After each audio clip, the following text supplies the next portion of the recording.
Good evening, buenas noches, and thank you for tuning in.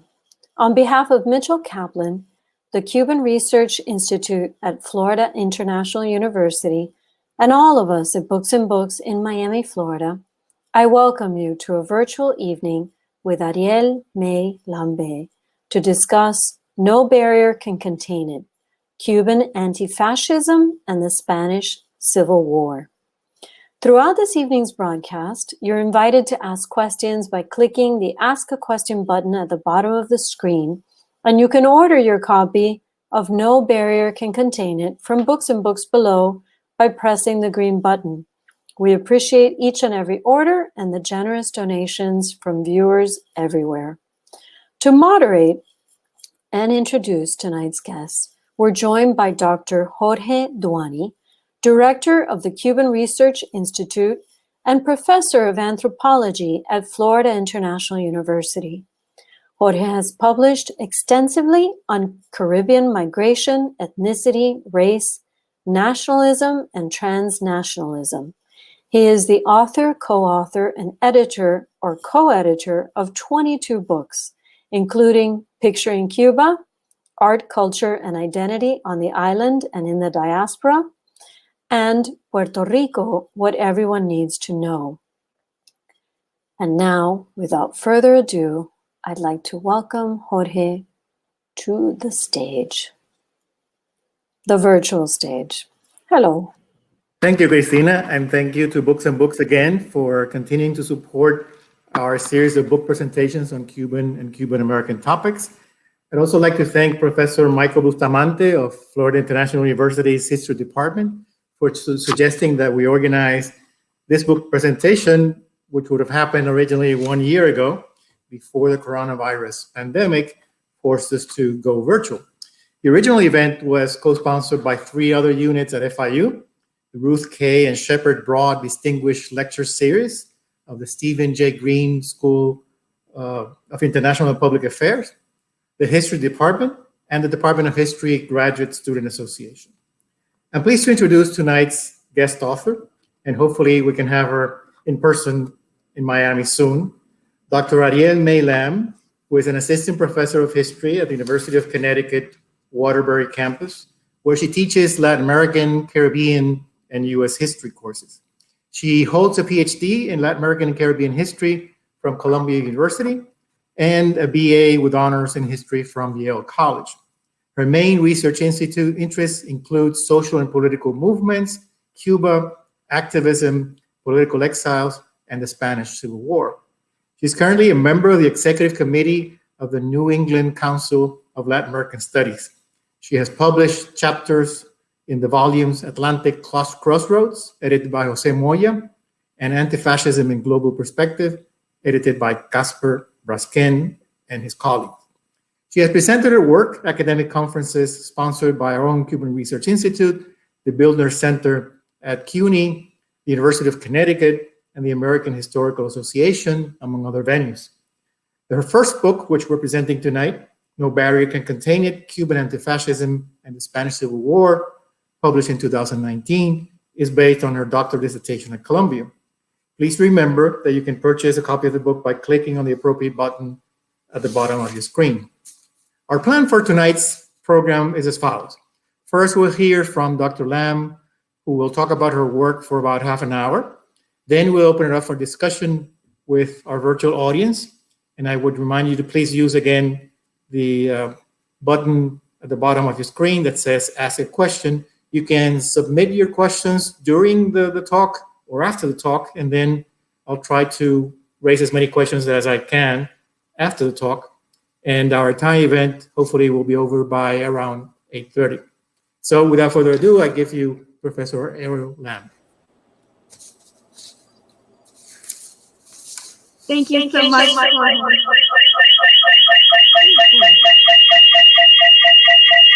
Ariel, can you make sure that you don't have any tabs open on your computer, please? That's the echo. That's where the echo is coming from. Okay.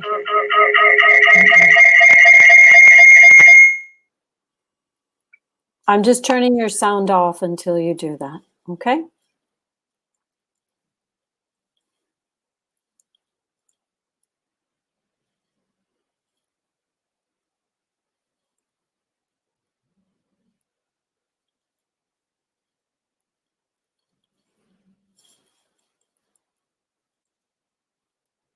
Let me know when you're ready. Just give me a thumbs up.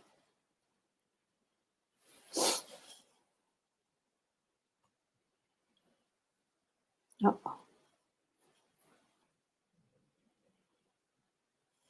Okay, well, welcome to the virtual world. We're going to get her back on here. Hang on.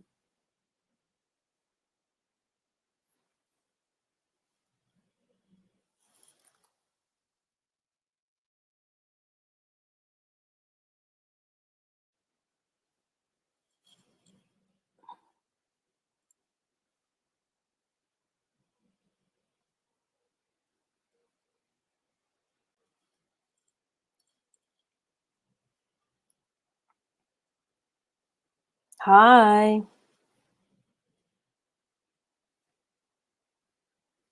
Okay. Can you hear me? We still have that echo. Have you closed out of every tab?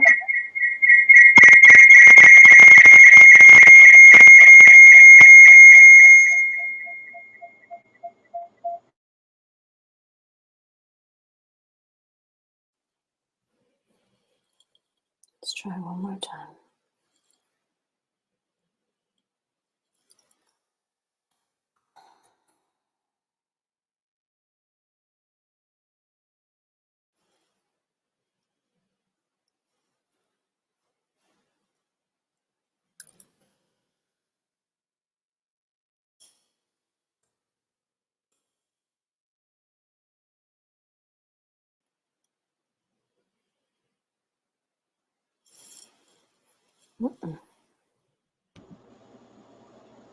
Can you hear me? Yes. Am I echoing? No. Excellent. Oh my gosh. Oh my gosh. Okay. Here we go, folks. Thank you for hanging in with us. These are just everyday occurrences. Okay, here we go. Ariel, are you ready? I am. I'm going to disappear now and let you do your thing. Awesome. Hello, everybody. Thank you so much for being here, and sorry for the technological difficulties. I want to thank Jorge so much and the Cuban Research Institute and FIU for all of their support of this event and for scholars of Cuba in general. To Amy Correa for all of her hard work behind the scenes to make this event happen. To my friend and colleague, Mike Bustamante, for the invitation originally, as Jorge said, a year ago, and then again this year. And to Christina and all the staff at Books and Books for hosting us this evening. And I do want to repeat what everyone else has said, which is that if you still have not bought the book and you care to, please do so from Books and Books. It helps them support events like tonight and makes this possible. So click that green button at the bottom of your screen if you want to buy a copy of the book. Now I'm going to attempt to share my screen. Let's see how this goes.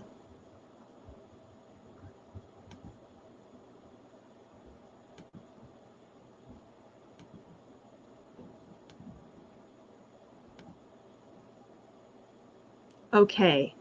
Christina, can you tell me if you're now seeing my shared screen? I do see it, but I also see that you haven't gotten, like, you haven't made it full screen. There's something that you still have to do. I'm not sure what that is. Maybe from begin. Yeah. Did that work? No. We can still see it, but we also see everything on the, on the computer simultaneously. I understand. Yeah. So I'm starting from beginning. Is it still showing you everything on the computer? It is, yes. Oh dear. I remember Jorge had a tip for you about this, but I don't remember what it was. It was to use from beginning, which is what I'm doing, and it's showing up full screen on my page, just not for you for whatever reason. Are the photographs legible? Can you see the people? Yes, you can. Right now, what I see is no barrier can contain it. So you may need, if you want to go to slide 2. Yes. Can you see slide 2? Not yet.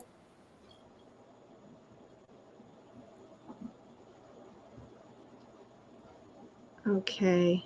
I'm gonna close Yeah, and reopen it. Sorry, Okay. folks. Hmm.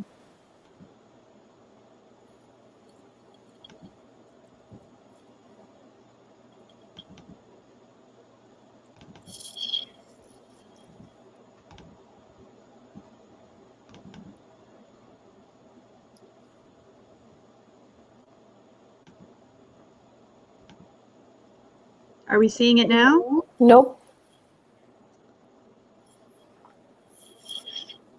Okay.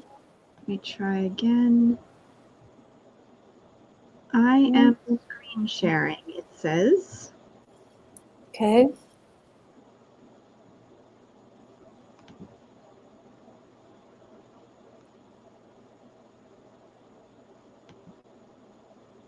Okay, now we see you full screen. Yep, I closed out of it. I'm going to try it one more time, and if it doesn't work, I'm going to abandon my slides. Okay. So let's see here.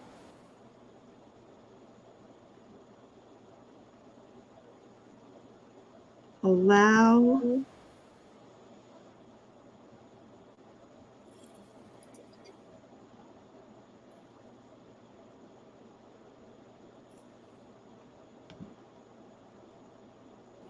Did that work? I see no barrier can contain it. Try slide number 2. There's slide number 2. Nope, it's not working for Okay. whatever reason. Okay. There, yes, there it You is. have it now? Tete Casuso, yes. Okay, excellent. Well, we'll see, folks. We'll see how this goes. Okay, starting the talk now. In the mid-1930s, diverse Cubans with long-standing commitment to the idea of a new Cuba reinterpreted their struggle as anti-fascism. Frustrated by strongman and neo-colonial control of their country, they reacted by cultivating solidarity transnationally. They did not view domestic political goals as confined to the island and therefore unattainable during repressive times. Rather, they reacted to repression at home by crossing borders and oceans, sometimes literally, other times through networks of communication and support, insisting all the while that their transnational move reinforced rather than weakened their commitment to the Cuban struggle. Expanding their efforts to encompass fights in other lands, these Cubans engaged with the defenses of Ethiopia against Mussolini's invasion in 1935 and the Spanish Republic against Franco's rebellion beginning in 1936. They believed that it would be precisely through these ostensibly foreign fights that they would achieve their political goals back home. During the late 1920s and early 1930s, many Cubans rose up against their president-turned-dictator, Gerardo Machado, and against U.S. dominance of their country's government and economy. Their domestic political goals included an end to strongman governance and neo-colonial control, as well as progress towards social and economic justice and some form of democracy and/or revolution. Often, they summarized this set of goals as a, quote, new Cuba. Though the nature of the aims differed, sometimes dramatically, from one person or group to another, diverse Cubans found a degree of unity in their desire for substantial change. The struggle against Machado and the aftermath of his 1933 fall constituted a period during which hope both helped produce and fed off of progress toward such change. Reflecting on her activism in the fight against Machado, a young woman named Tete Casuso described the aftermath of his fall using the metaphor of a dam. On the, quote, peaceful solution orchestrated by U.S. Special Ambassador Sumner Welles to remove Machado through negotiated coup, she commented, as always happens when there is total ignorance of a people's deepest problems, those responsible for this neat arrangement suddenly found themselves confronted by a broken dike. From her perspective, U.S. officials seeking to avoid revolution had, quote, only succeeded in filling the dam till it burst. The fight continued against Machado's U.S.-backed successor, and after a chaotic period of intense struggle, hope ascended. Cubans like Tete Casuso felt the jubilation of victory and the intense energy and momentum of progress during Ramon Grau San Martin's brief presidency. They believed for a short time that they were finally achieving their goals. Then, Fulgencio Batista rose to power as a new strongman, and the vision of a new Cuba on the horizon receded. The Grau government fell apart, and the year 1934 saw tumult and violence escalate as many anti-Machado activists turned their attention to combating the new enemy. The fight continued throughout 1934 and into the following year, when Batista's forces crushed a massive general strike in March 1935, and it seemed a final defeat.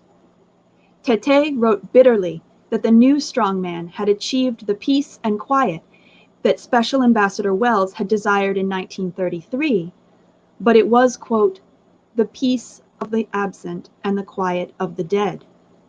The dike broken in 1933 was rebuilt and the revolutionary waters once again contained. Choosing quiescence or leaving the island, many Cubans stepped out of the reservoir behind that dam. Casuso and her husband, activist intellectual Pablo de la Torriente Brau, were two of those who fled to exile in New York City following the general strike's collapse. Removed from the current of struggle back home and stuck in record-breaking heat in midsummer 1936, Torriente began to daydream about water. Bored and disdainful of glittering trivialities in the big city, he lamented that he got swept away by the, quote, nocturnal river of Broadway, that at the door of each burlesque, of each movie theater, makes whirlpools. The vitality of a pro-Republican rally in Union Square jolted him from languid tedium, and he decided to travel across the ocean to participate in the conflict recently begun in Spain. He imagined that there he would get swept away by the, quote, river of revolution and be close to the great silent whirlpool of death. More importantly, he would learn lessons for the Cuban struggle. The Republican fight, he wrote, would teach Cubans, quote, that when a people wishes to fight to the death for its ideals and necessities, there is no barrier that can contain it. Thus, Torriente established two intertwined ideas central to the transformation of the struggle for a new Cuba into anti-fascism. First, he imagined a continuity, a flow, of revolution that could not be contained by either repression or national boundaries. And second, he saw the need to teach this image to his fellow Cubans in order to sustain the fight at home. It was his activism in Cuba that prepared and propelled him to help defend the Spanish Republic. And his writing would serve as a conduit back to Cuban audiences for vital revolutionary lessons Torriente felt Spanish Republicans had for his countrymen.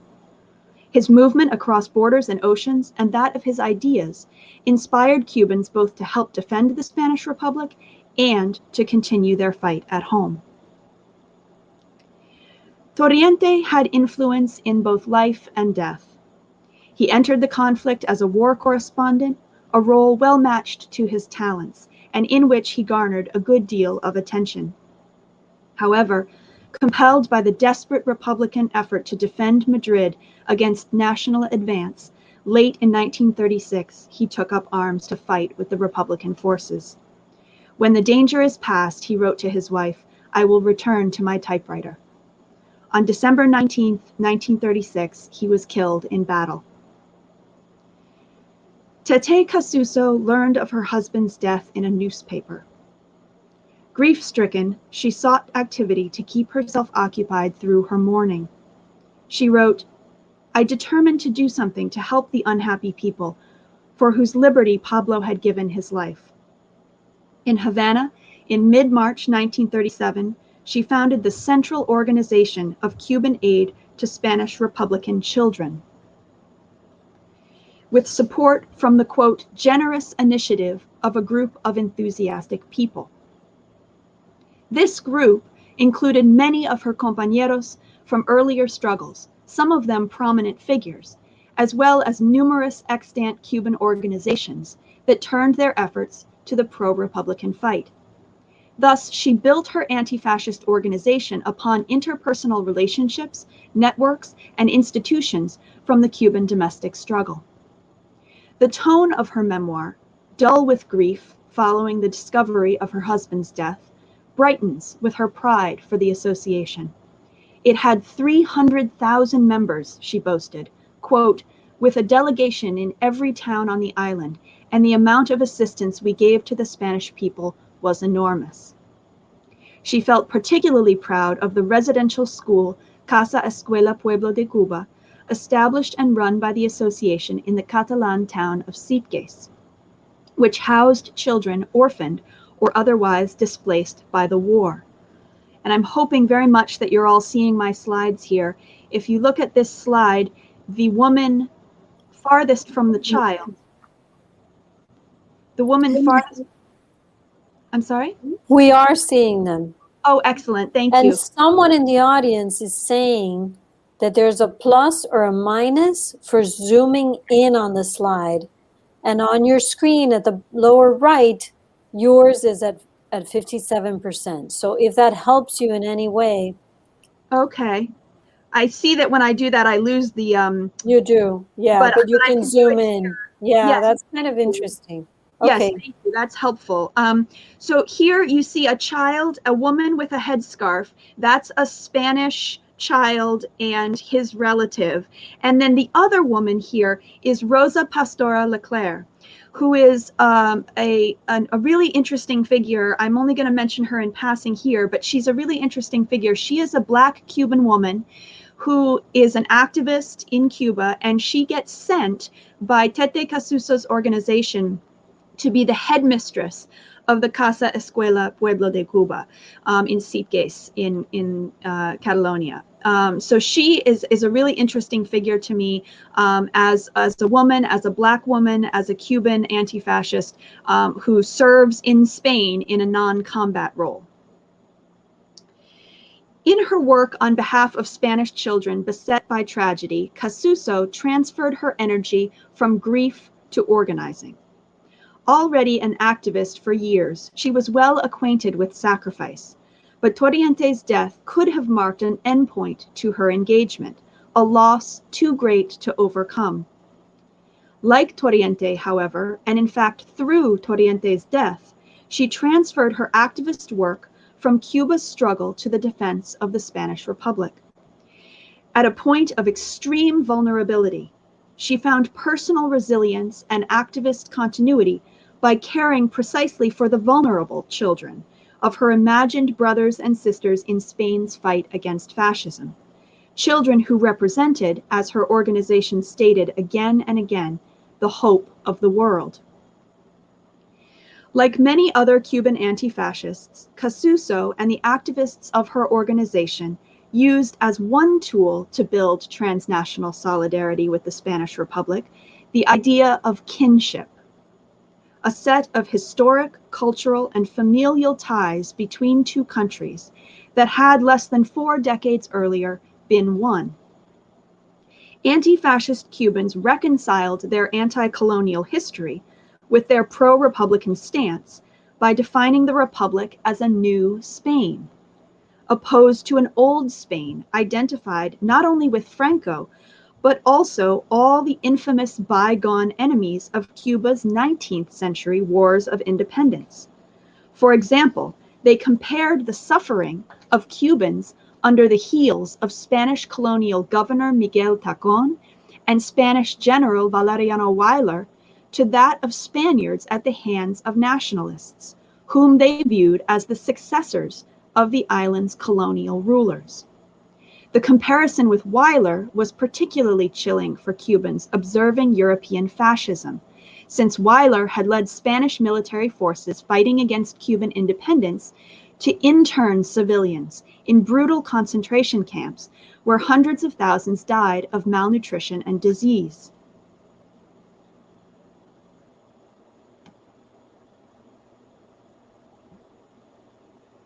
If fascists sought to do in Europe what Weyler had done in Cuba, then Cubans were natural and experienced anti-fascists. And if Franco was Weyler's imagined descendant, and the Republicans the new Mambises, or Cuban freedom fighters, then Cubans should feel no conflict fighting for Spain, despite their anti-colonial heritage. Thus, Cuban anti-fascism became a fight both for a new Spain and a new Cuba, for progress in the, quote, motherland, as well as fulfillment of the yet unattained promises of Cuban independence. These two fights, Spanish and Cuban, became one and the same in the minds of many Cuban anti-fascists, more so than any others. Yet, there was some Cubans who felt a stronger kinship tie to a different anti-fascist struggle, the defense of Ethiopia, a country viewed by many within the African diaspora as a symbolic motherland representative of the freedom and dignity of Black people worldwide. Black Cuban activists concerned with Mussolini's invasion were vocal anti-fascists on the island prior to the Spanish Civil War. They did identify with the African diaspora, but also worked to connect Black Cuban anti-fascism to currents of Cuban history and the general Cuban public. By the mid-1930s, some politically minded Black Cubans had moved away from traditional Black leaders and worked to organize a renovation of Black Cuban political activism. These more radical Cubans of color made up one important part of the broad anti-Machado movement, and they connected anti-fascism to their domestic experiences and goals. The bulletin Adelante served as a venue for voices of these Black Cuban activists, and took up the cause of Ethiopia vigorously in its pages.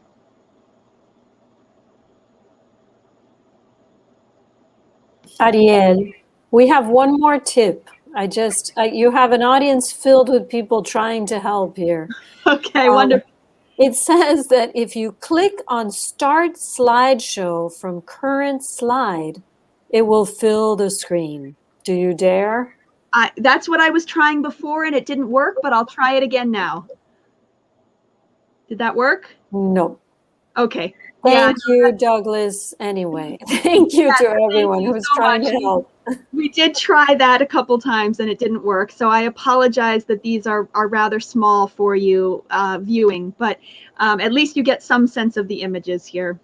Yeah, and what you're doing of like zooming in and out is working fine. So okay. Okay, wonderful. Like other Cuban anti-fascists, contributors to Adelante connected anti-fascism to the island's anti-colonial history. Cuba had fought heroically for liberty against a country vastly more powerful than itself, they stated, just as Ethiopia did now and had done before. In fact, the first Ethiopian war against Italian incursion took place during the 1890s, the same time as the final Cuban War of Independence. Black Cuban anti-fascists described this Ethiopian history to Cuban readers, detailing perceived connections between the two nations. They paralleled Ethiopia-Italy conflict not only with Cuba-Spain conflict of the 19th century, but also Cuba-US conflict in the 20th. They used, for example, the David and Goliath metaphor, so often employed by Cuban anti-imperialists, and commented that the island was, quote, a small country surrounded by ambitions, harassed by those who see it, like Mussolini in Abyssinia, a necessary and easy prey. And Abyssinia was the common name for Ethiopia at the time. In these ways, Black Cubans described connection to Ethiopia not so much in the Black diaspora terms of Pan-Africanism, but rather in terms of what we might call today a global South anti-colonial solidarity. Many Black Cuban anti-fascists went on to extend their engagement from Ethiopia to Spain, placing anti-fascist solidarity above diasporic solidarity, though not without some apparent tensions. Nicolas Guillen, for example, went to great lengths to argue that the many different reasons Cubans of color should and did support the Spanish Republic, including an insistence on their fundamental Spanishness within a biracial Cubanidad, not an uncontroversial point. Like the island's history of Spanish colonization and anti-colonial struggles, the more recent fights against strongman control and US neocolonialism provided specific reference points and symbols for Cuban anti-fascists. For instance, two central martyred figures of these fights served the defense of the Spanish Republic posthumously. The Club Julio Antonio Mella, named for the anti-Machado activist and Cuban Communist Party founder killed in Mexico in 1929, had locations in both New York City and Barcelona. The Club Mella in New York served as an organizing center for Cubans who wished to travel to fight for the Spanish Republic as volunteers. An Italian-American volunteer remembered the Club Mella in Barcelona as a busy center for volunteers and visitors from the Americas to discuss the war and politics.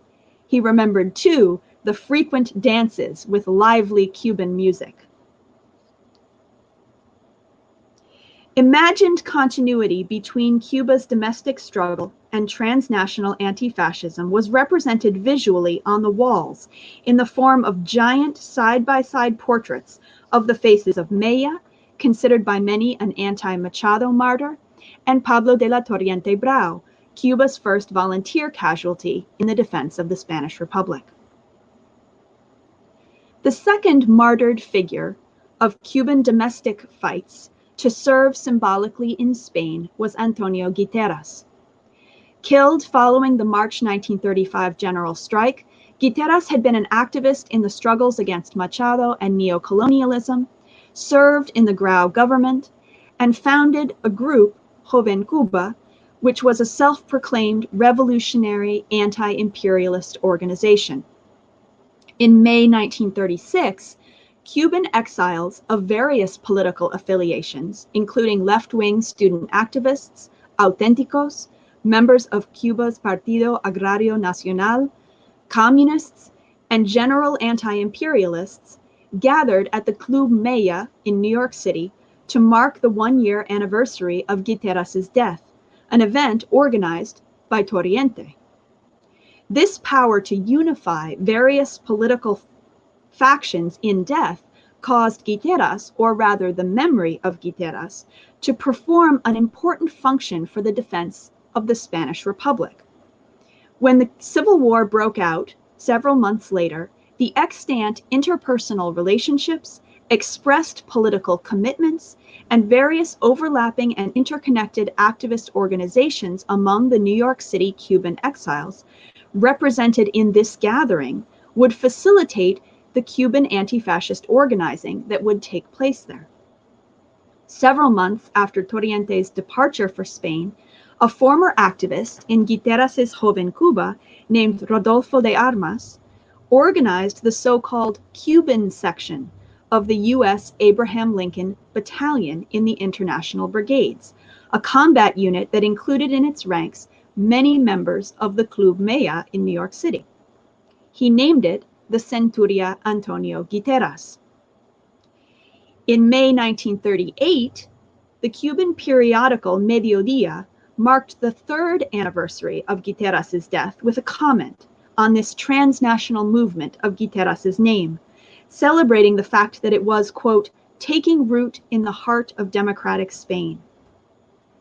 The existence of the Centuria Guiteras indicated that there were Cubans who wished to model themselves on Guiteras, the article stated, who wanted, quote, to match his courage and valor in the fight against fascism, and for this reason Guiteras remains, in the actions of Rodolfo de Armas and his men, incorporated into the history of revolutionary Spain.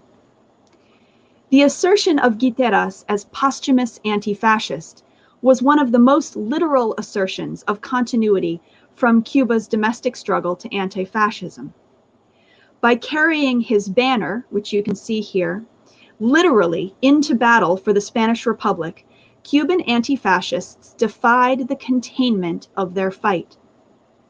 If Guiteras' supporters could not at the moment avenge his death against the ascendant military strongman at home, they would do so by trying to beat a foreign military strongman before he could ascend. Cubans who self-identified as anti-fascist during the 1930s joined a perceived global fight against fascism.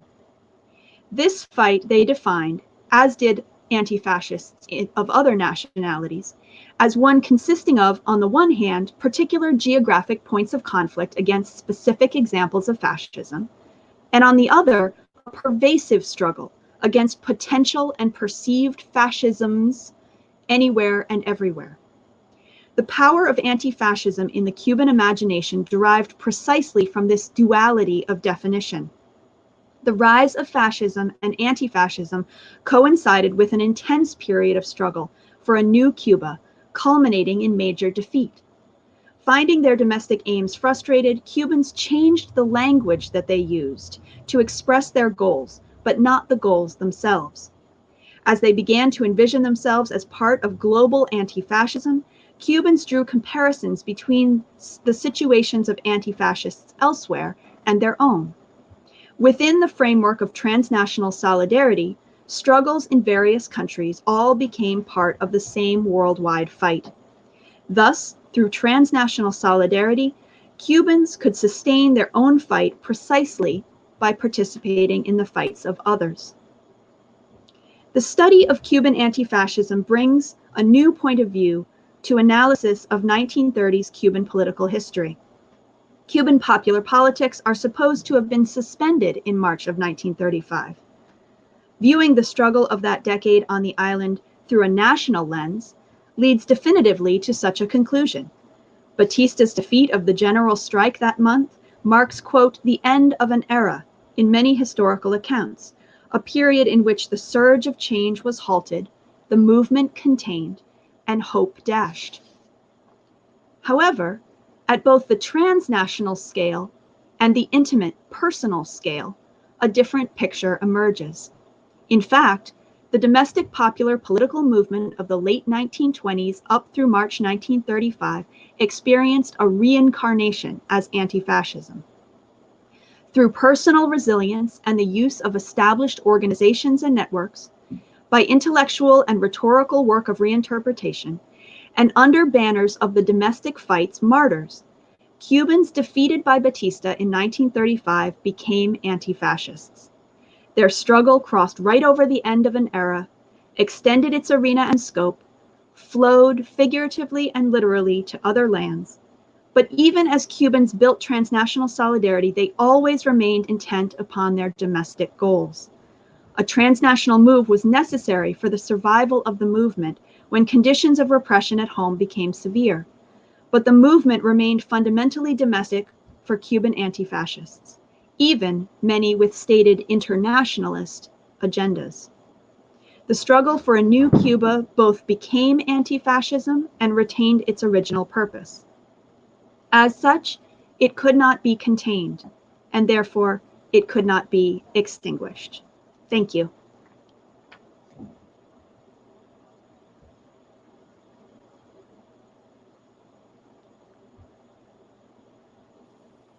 So I think you have to close out of the PowerPoint so you can come back on the screen. And Jorge is there as well. There we go. Thank you, Ariel, and I'm sorry for all the technical problems, but I think we can understand your points very well. I don't see any questions right now, so I'll wait a few minutes for people to start thinking about what they want to discuss with you, but I have a few questions of my own. So let me begin with a simple one that I know you covered in your book, which is, how do you define fascism? Oh my goodness, that's a simple question, Jorge. Well, the answer, the simple answer to that is I chose to define fascism in the terms that my historical actors used. And that is a broader definition than some of the scholars of fascism today use. There is an enormous literature on defining fascism. There are scholars who believe that it only pertains to Italian fascism with a capital F. There are those who think it only pertains to Italian and German fascism and Nazism. There is a huge debate about whether Franco counts as a fascist. So rather than get into all of that, although I touch on it briefly in the book, I chose to define fascism as my actor saw it, and that means that it's defined differently by different people in the book. So there are those who really focus on the situation in Spain, and they, for example, might call upon the quote unquote backwardness of the Catholic Church in Spain and say that that's fascist. Others looked at capitalism as fascist, and that, you know, capitalists were fascist. Certainly the strongman figures, so Franco on the one hand and Batista on the other, were in the running for being counted as fascists. But it's a slippery concept, as is anti-fascism. I hope that was clear in the talk, that you know, these are terms that are encompassing a lot of politically diverse and diverse otherwise people, and so the definitions are not particularly precise. Okay, and let me ask you another question about your sources. I know you used several archival sources in Cuba, in Spain, and the US. Can you talk a little bit about where you found your information from? Yeah, absolutely. That's a great question. So this project was very much a sort of detective odyssey because there wasn't a single repository or several sets of repositories where all the information could be found. This really had to be pieced together over many, many different archives and sets of sources. I used the Institute of History and the National Archive, both in Havana, and found records there of communist organizing, anarchist organizing, Cuban nationalist folks who were organizing. There were some records there of the Cuban campaign to aid Spanish children. So a diverse set of records. In those, I found interesting information about the small Jewish population in Cuba organizing against anti-Semitism and Nazism. A lot of really interesting small collections of sources there. In Spain, I mostly worked in the archive in the International Brigade's archive, and then the General Archive of the Spanish Civil War. And again, it was piecing together. I found a number of Cuban magazines, periodicals there that related to the war. The entire run of Tete Casuso's organization, a bulletin, is in the National Library of Spain. So that's where I found that.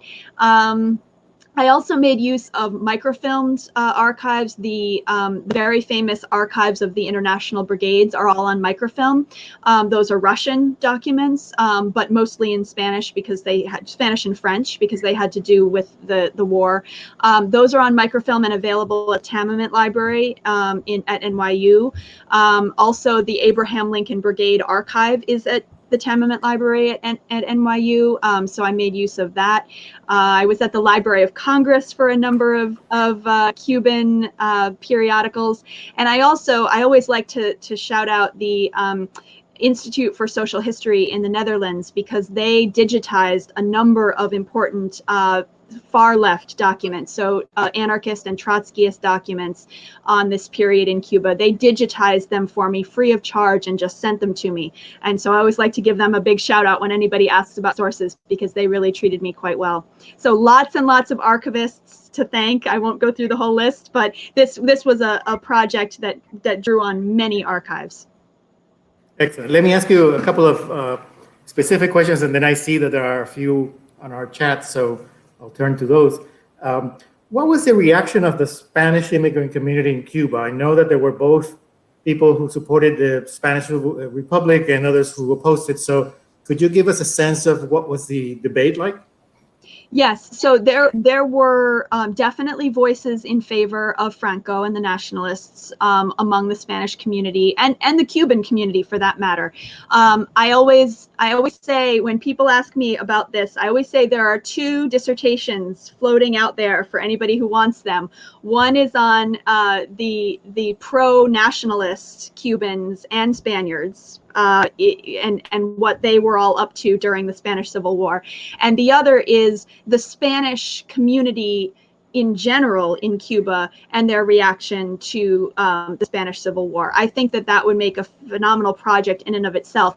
I touched upon it in the sense that some Spanish organizations make their way into my narrative, and there was certainly points of contact between pro-Republican Spaniards in Cuba and pro-Republican Cubans. Of course there was, but I did skirt that whole theme in the sense that it really, I think, needs to be a project in and of itself, because I was really focused on what Cubans were doing as Cubans vis-a-vis Spain, to get into what the Spanish folks in Cuba were doing as Spanish Cubans felt a little bit different. So I always say, if there are graduate students, early career graduate students out there looking for topics, those are two, projects waiting to happen.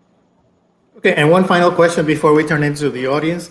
I was wondering, when you talked about the Ethiopia part of the struggle and the connection with Black Cubans, was there any explicit connection with the emerging Rasta movement from Jamaica, or that wasn't part of that story at the time? That's a fascinating question. Not that I found. I did not look at sources that touched upon Rastafarianism at all. They did Adelante, the periodical that I mentioned, published month after month the words of Haile Selassie in exile. His speeches or statements for several months. And one of the interesting things is that was going on when the Spanish Civil War had already started. And one of the things that I talk about in the book is there's some evident reluctance on the part of the folks, at least behind that particular organization, because that periodical corresponded to an organization. They're not particularly eager to turn their attention to Spain. They're still publishing page after page after page of Haile Selassie's words when Spain is already going on. So we definitely see a veneration of him as a figure, but that being connected to Rastafarianism, I did not find. I would be fascinated. Franny Sullivan might be somebody to ask about that. I don't know if she in her work, because she's working on some of the Anglo Caribbean folks in Cuba and this time period. So I'll ask her about that. That's a fascinating question. Okay, so let's turn to some of the questions that we have here for you. Let's see, one, I think it's another basic question, but it could be complicated. From Books and Books, how long did you work on the book? Oh, that's an excellent question. Well, this book began as a doctoral dissertation, and the doctoral dissertation began as a master's thesis, and the master's thesis started in 2007. So if you count all of that work, it was 2007 to 2019. So that's a long time. But the book itself really was from about 2016 to 19 was the really intense period of writing the book as it exists now. My FIU colleague, Jean Rosenberg, hi Jean, wants to know, how was this Cuban anti-fascism of the 1930s later appropriated by the Cuban Revolution in the 1950s and later? That's an excellent question, and I do touch upon that towards the end of the book in some detail. One of the interesting things that I found in the Institute of History in Havana were records of an effort that appears to have taken place in 1962 and 63 by the Cuban communists to go around the island and find all of the Spanish Civil War veterans. And to not only take some sort of census of them, but to politically evaluate them. So and it doesn't seem to have been particularly successful. So I found all of these identification cards where most of them just said, we didn't find him. So they didn't have a lot of success, but the people that they did find or that they did know about, some of them had quite chilling notes on them. In the sense that some of these Spanish Civil War veterans ended up executed. Some of them were considered traitors. And so one of the notations that I saw a couple times was traitor in Miami. So, you know, there was something going on there. And unfortunately, the records are very sparse of whatever that effort was. But basically, the Communist Party took a few Spanish Civil War veterans who were loyal communists and sent them out to try to find their brethren. Right? Then we get a later effort in the 80s and 90s where it appears, and again, these were very fragmented records that I found in Spain, it appears that there was an effort by the Cuban government to get pensions for the veterans from the Spanish government. Of course, after Franco was gone, right? This was like the late 80s and into the 90s. And around that time, there were some exchanges where the now relatively elderly veterans were sent across to Spain to be feted and put in parades and so on and so forth. So when I was in Spain, I was shown some photographs of, for example, groups of older Cuban folks carrying side by side the flags of the Republic and the flag of Cuba, marching down the street, you know, in Madrid. So there were. And then when they get very elderly and are passing away, we get some very interesting obituaries. There's one that I talk about in the book, Universo Lipes, who was an anarchist. He came from a family of anarchists. He was exiled in Spain. His whole family was exiled to Spain before the Civil War broke out, but he was Cuban. And he has a very interesting series of events. He fights with the anarchist column or one of the anarchist columns and is later in a concentration camp, and he gets back to Cuba eventually. He is left out of the official histories that were published. There's 2 books published in Cuba. He's left out of the official histories. He doesn't show up. And then right at the end of his life, he gets widely celebrated. And so I discuss that a little bit in the book. I think that that's sort of an interesting trajectory, given that he was, by all accounts, a brilliant and very outspoken anarchist for his whole life, committed to anarchist political philosophy for his whole life. Why he was sort of erased for a while and then later celebrated quite widely.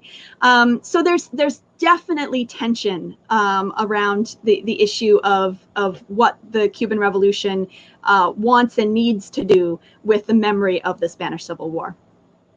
Okay, and a follow-up question, I think, from Montefeu. He wants to know, hearing an echo in the back, whether you found that the Cuban anti-fascist movement was led by workers, communists, and/or cooperations with socialists and anarchists. Hi, Monse. I'm so glad you're here.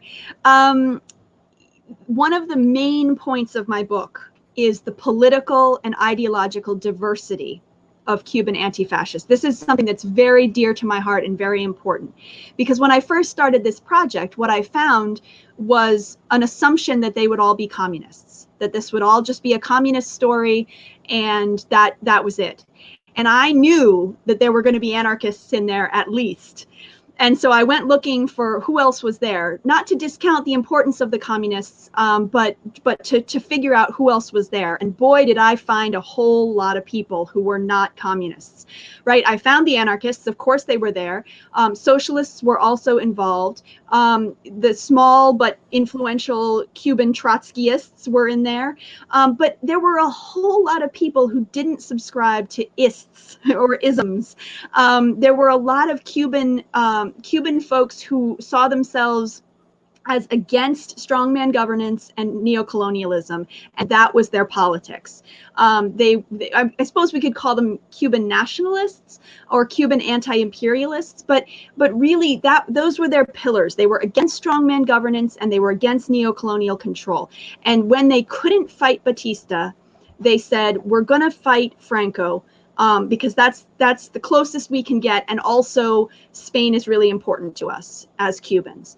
And so it's really important to me that people leave tonight and leave reading my book understanding that we're not just talking about communists, and we're not even just talking about sort of leftist political ideologues. We're also talking about a broad sector of, and my sort of main character of the evening, Tete Casuso, is an anti-communist and goes on to be rather conservative later on in her life. So it's really a broad coalition.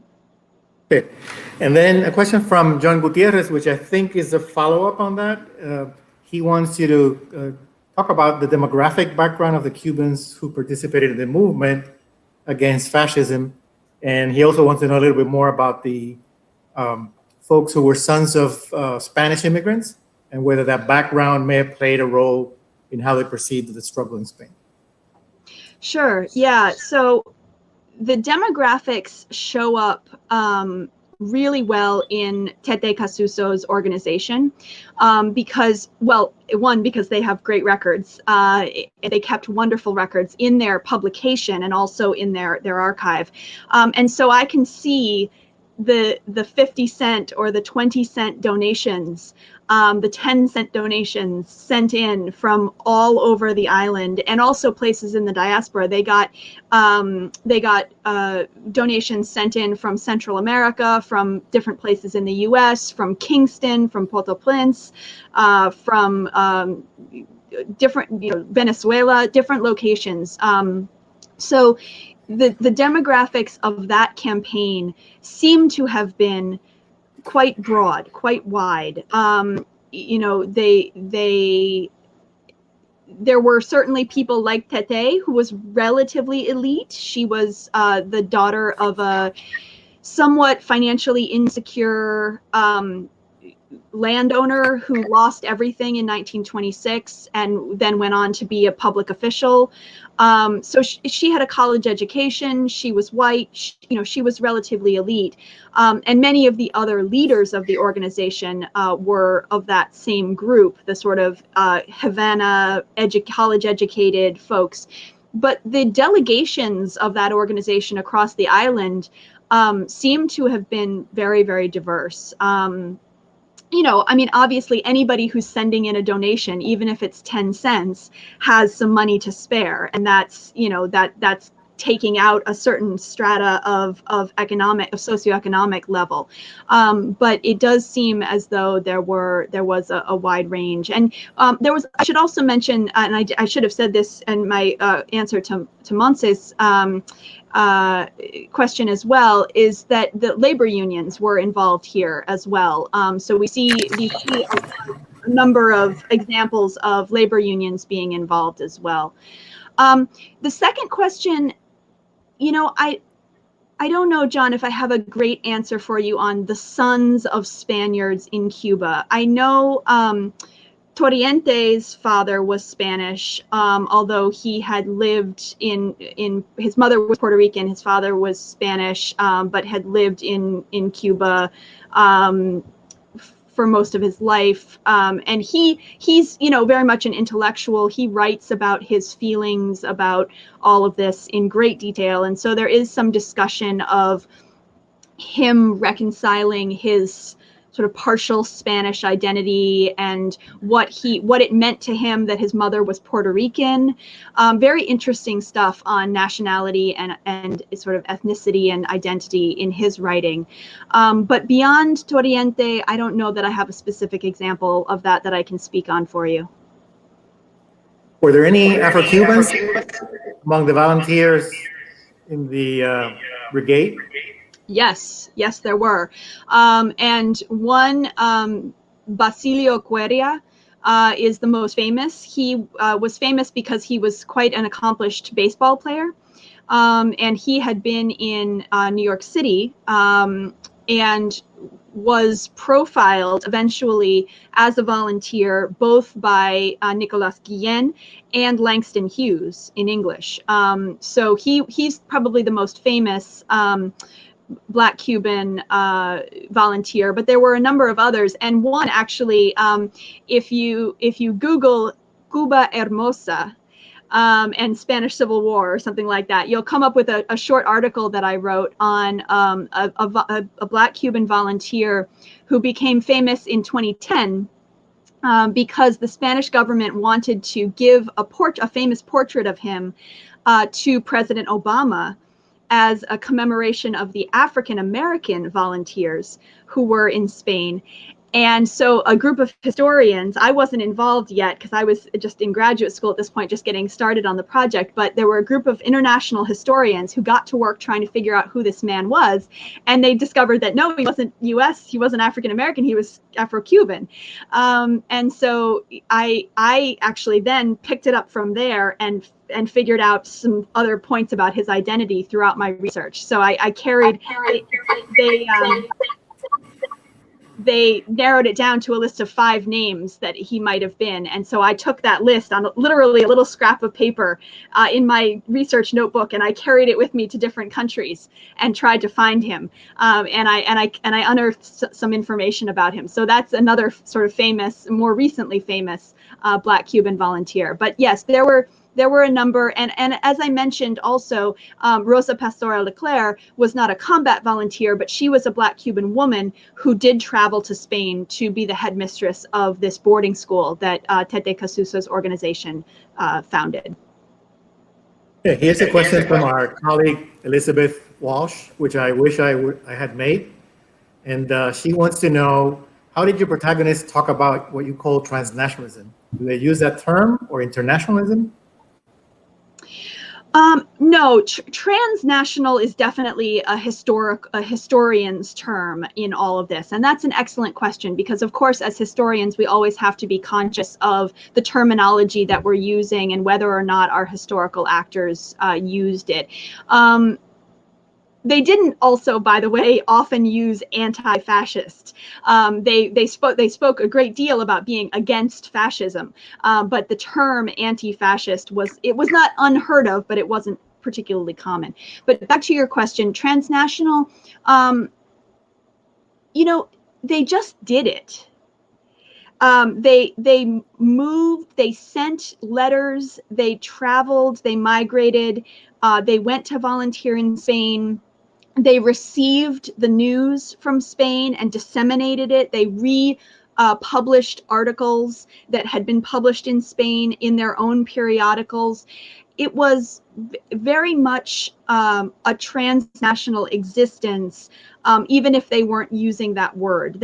And this is one of the things that was so exciting to me when I started the project, is that, I had defined myself as a historian of Cuba, and I wanted to tell a Cuban story, but I just kept finding all of these connections to other places. Like I like to use the phrase across borders and oceans, and that was tremendously energizing to me as a scholar. I really enjoyed finding all of those connections. One cool example that I'll just mention in passing is the Cuban anarchists, because of censorship rules, sent all of their correspondence to Spain, to the CNT and other organizations in Spain with whom they were corresponding, through a man named David Alonso in Langloth, Pennsylvania. I haven't been able to figure out why, but that's a really interesting little example to me of the way transnationalism was working at this time. There was just a lot of movement across borders and oceans. Internationalism is a very different beast, because then we're talking about internationalist political philosophies like communism, anarchism, socialism, etc. And in that case, we're talking about, for example, the International. So that's a very different beast, and that you see more. The word international is used quite a bit more frequently than the word transnational, which is much more of sort of a scholarly word. Right. But in any case, I think it does sort of prefigure contemporary debates about nationalism versus transnationalism. But in your context, there doesn't seem to be any contradiction between the nationalism that these Cubans embraced vis-a-vis their own society and their solidarity with international causes. That's absolutely correct and beautifully put. That's right. There is not a contradiction for them. And I think that's in large part because Cuban nationalism at this time was so very focused on anti-strongman governance, anti-neocolonial control, right? So those struggles embodied so much of what it meant to be a Cuban nationalist at this time. And that was not at all incompatible with the struggle going on in Spain or in Ethiopia, for that matter. Okay. Alexandra Gelbart from FIU would like to ask you, did the anti-fascist movement have any explicit links to anti-racism organizing like the Partido Independiente de Color? That's an excellent question. And I really wanted to find more of that than I did. You know, I just recently had the opportunity to watch a documentary on African Americans in the Spanish Civil War called Invisible Heroes. And this question of race in the Spanish Civil War is a really interesting one because I think, well, maybe I've just stumbled across another doctoral dissertation waiting to happen. There's a really interesting way in which you could compare at least the intent of the integration of the forces in Spain with the very famous, if problematic, integration of the Cuban forces in the wars of independence, right? There's a kind of way in which ideologically in the Spanish Civil War, a lot of people are trying to show something about racial integration and racial harmony. It's very limited and problematic in the sense that, for example, you have a lot of really ugly language about so-called Moors, North African soldiers, mercenaries mostly, who fought with Franco.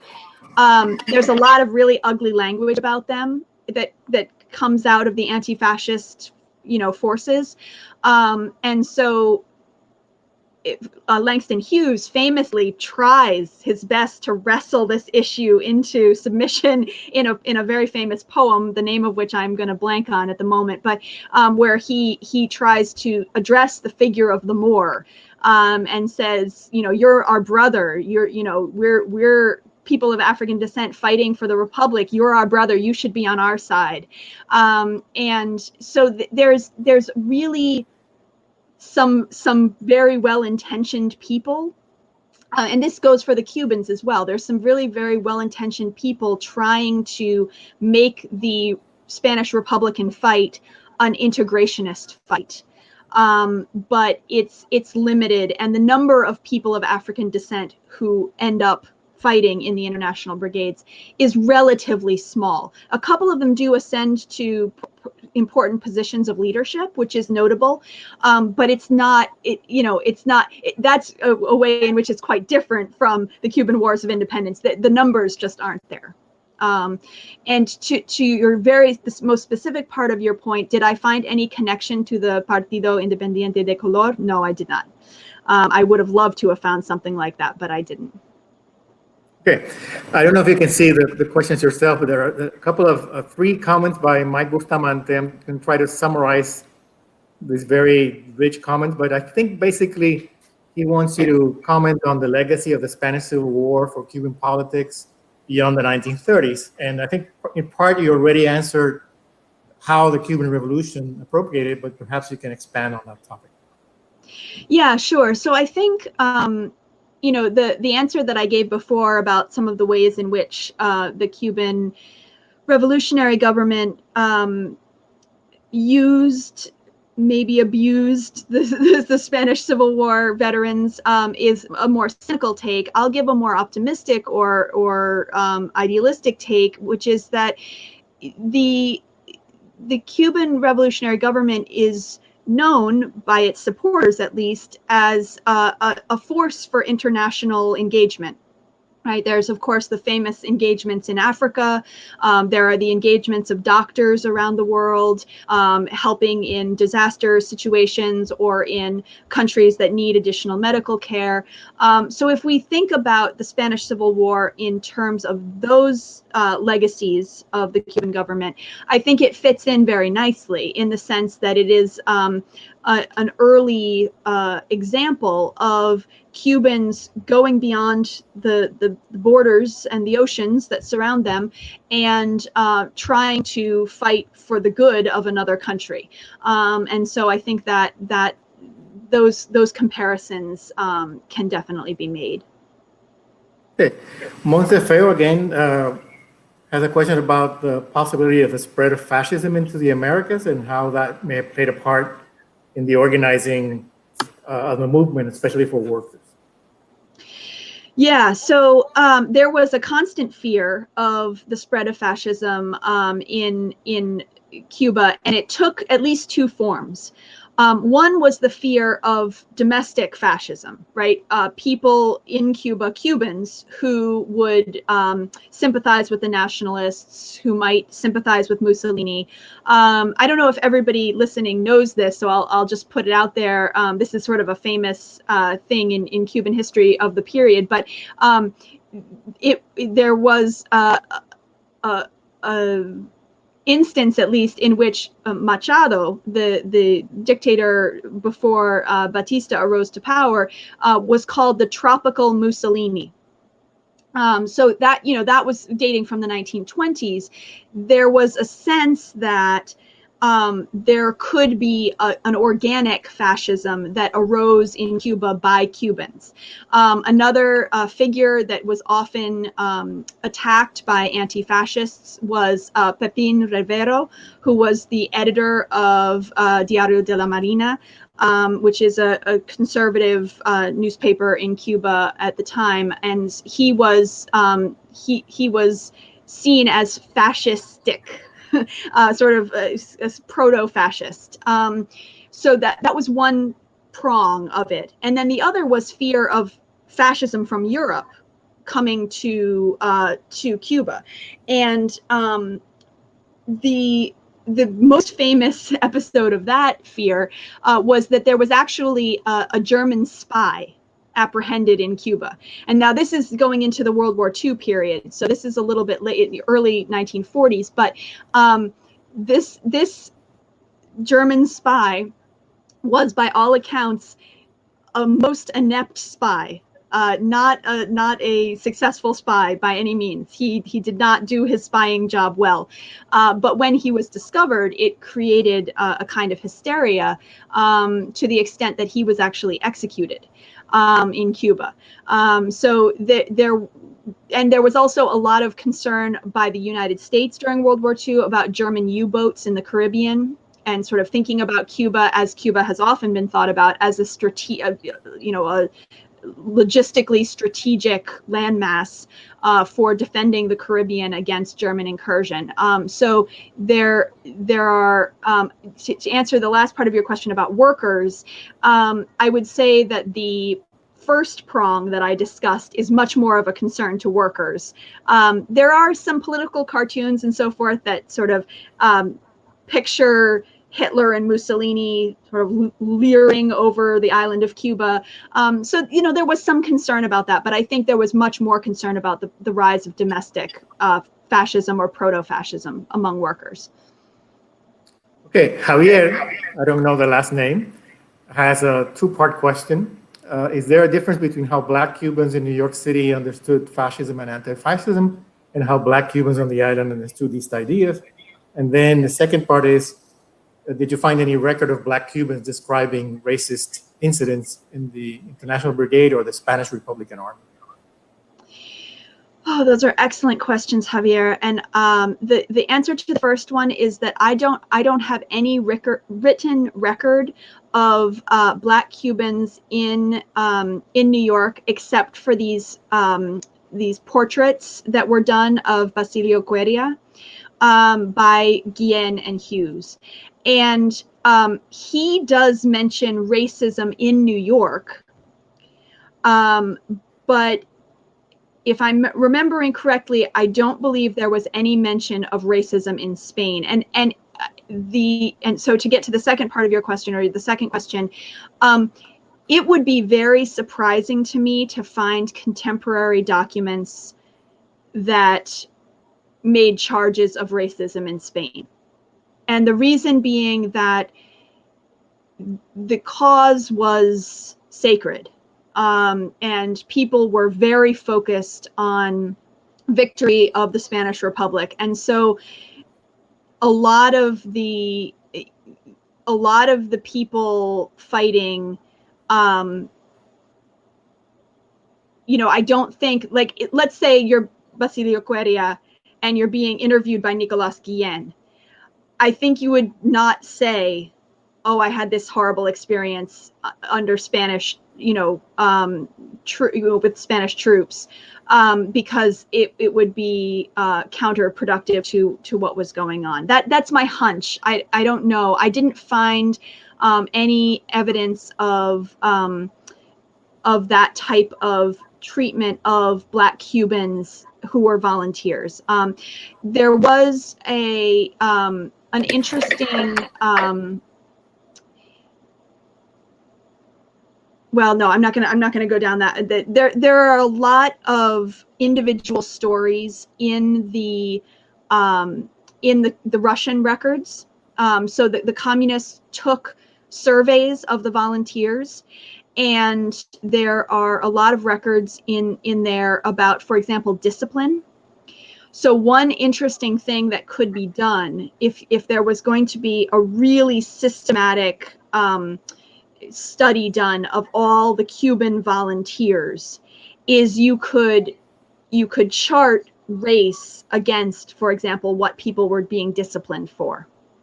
And that might be one way, that might be one angle to get at racist treatment. If, for example, Black Cuban volunteers were disciplined disproportionately, for example. That's one way that I'm thinking you could get at that answer, but I haven't done that work. At least not yet. So that's all I have for you. I'm sorry. Okay, I think we have time for one or two more questions. Here's one from Maria Lavato, and she wants to know if you found Cuban anti-fascist women in the 1930s and 40s discussing the connection to the status of women or Pan-American cooperation around gender issues and so on. And was it largely a conversation around roles of motherhood and saving children? This is an excellent question, and I am working on a conference paper that I hope will become an article on Cuban women and the Spanish Civil War. So I hope to have the space and the ability to expand on this even further. But a lot of this is discussed in the chapter on Tete Casuso's organization, which is the Cuban Campaign to Aid Spanish Children. One of the really interesting there's a poem in their bulletin that I'm actually using to open the conference paper / article that I'm working on, where that literally says, "Cuban woman, your position is in the rear guard. Sew a coat for a loyalist." It's just ghastly. It's just awful. And to think that this is in reference to a conflict that famously had women soldiers at the beginning, right? There's a whole literature, by the way, on women in the Spanish Civil War and the sort of transfer that is made of their status from soldiers to rear guard, right? This is a transformation that happens during the course of the war to Spanish women. But I would argue that this has an impact on Cuban women as well. The role of motherhood is huge in the the Cuban Campaign to Aid Spanish Children. They are constantly referring to themselves as mothers, referring to each other as mothers. There are pleas like, "Cuban mother, you know, you don't have to change your child's clothes for cold winter, but the Spanish mothers do. So sew more sweaters. You know, it's constant. So this is a really interesting topic. It is described to a great extent in that chapter. I also discussed Tete Casuso's own thoughts on this as someone who is not a mother. She very poignantly writes poetry. Unfortunately, it's not very good poetry. Sorry, Tete. But she writes poetry about how her child was stolen from her, presumably because her husband was killed before they were able to have children. Her child was stolen from her, so she is opening her arms to the children of the world, right? This is how she couches her sort of non-maternal maternity with regard to the Spanish children. So this is a really rich topic. I'm going to be writing more on it, but you know, definitely get in touch if you want to continue that conversation, because there's a lot to be said. And I would just like to maybe go back to one point that you mentioned in passing, but I know that you covered in your book, which is how did anti-fascism influence Fulgencio Batista in the 1930s? Yeah, so this is for the book as a history of Cuban politics, which the book really is. Up until recently, the narrative around Batista in the late 1930s has been one of shock and surprise, is how I summarize it. Batista took what's often called a progressive turn. In the late 1930s, he famously allied with the Communist Party. He oversaw the promulgation of a very progressive constitution, and he submitted himself to an election, which is sort of an unusual thing for a strongman to do. And all of this has tended to be described as surprising. It was described as surprising at the time, and it has continued to be described as such. I always thought that was odd. I consider myself a student of activism, and I tend to think of gains of that type coming out of a movement, coming out of struggle and pressure, a pressure campaign.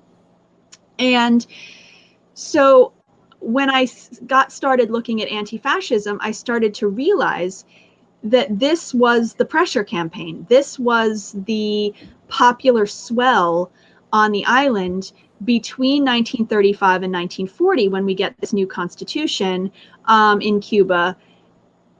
That the thing that makes it all make sense is anti-fascism. And so that's really the argument at the end of my book, is that Batista, not probably for any kind of genuine belief, but as a result of this domestic pressure, and also importantly, growing pressure from the United States and from Mexico, makes an anti-fascist turn.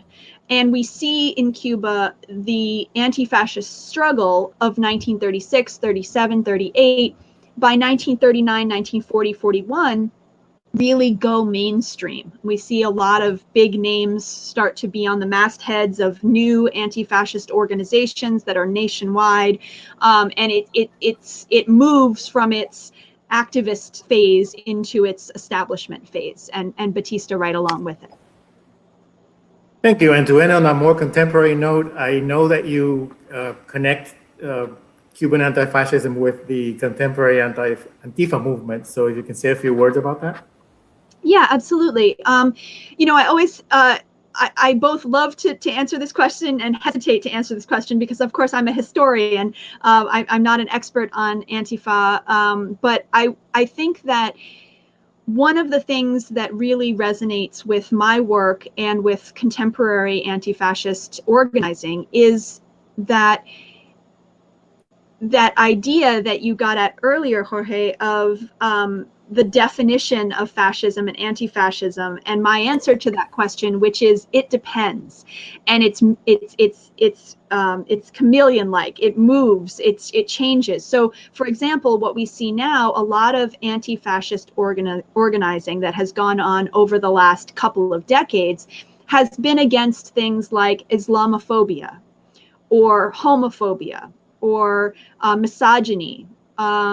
Different subjects which we wouldn't think of necessarily as fascism, right? It's not the same thing as fascism, but anti-fascism has always been more encompassing. So I say in my book, this encompassed the relationship that Cuba had with the United States, right? People thought that being against US neocolonialism was anti-fascist. That's not to say that most of them thought that FDR was a fascist. Some of them did, but most of them didn't think that, that FDR was a fascist, but they still considered anti-neocolonial struggle as anti-fascism. So I would say for anybody who's interested in learning about Antifa today, keep that kind of definition in mind, where it's not precise, and it's not meant to be precise. It's meant to be encompassing. It's meant to be a movement toward a lot of good things, a movement towards a better world, and away from hatreds, prejudices, etc. Thank you, Ariel, and thank you everyone for attending this virtual event. Thank you, Ariel, again for fielding all these questions. I think you got more than 20 from me and from the audience. So we look forward to seeing you in our next events at Books and Books, as well as at the Cuban Research Institute. Good night, everyone. Thank you so much. Thank you. Goodbye.